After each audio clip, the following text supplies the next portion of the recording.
అయ్యా, గౌరవనీయులైన మన నగిరి నియోజకవర్గం గాలి ముద్దుకృష్ణమనాయుడు ముద్దుల కుమారుడైన మా ఎమ్మెల్యే గాలి భానుప్రకాష్ గారికి నా యొక్క విజ్ఞప్తి.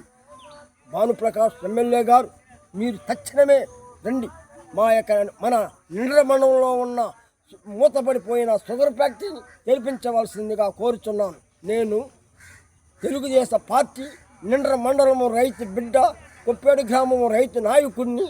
మీరు తక్షణమే వచ్చి మా యొక్క షుగర్ ఫ్యాక్టరీని తెరిపించు.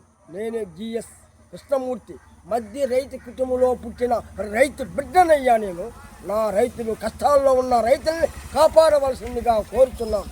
మీరు తక్షణమే రండి. ఎమ్మెల్యే గారు పరిశీలించి మా యొక్క మూతపడిపోయిన షుగర్ ఫ్యాక్టరీని తెరిపించవలసిందిగా కోరుతున్నాను. మీకు ఎన్నోసార్లు నేను ఎక్కడ మీటింగ్లు పెట్టినా, మీకు ప్రస్తావన వచ్చినా మీరు దాన్ని పట్టించుకోకుండానే ఉన్నారు. కానీ గట్టిగా పోరాడి ఇప్పుడు 47,000 మెజార్టీ కాదు, 95,000 మెజార్టీతో గెలుస్తాం. అది మాకు తెలుసునయ్యా. తెరిపించు, మా యొక్క షుగర్ ఫ్యాక్టరీని తెరిపించి ముందుగా దానికోసం పోరాడు. అసెంబ్లీలో ఒకసారి వంచావు, స్పీకర్ దగ్గర మీరు వంచారు, తెలుసు, ప్రజలు గమనిస్తున్నారు.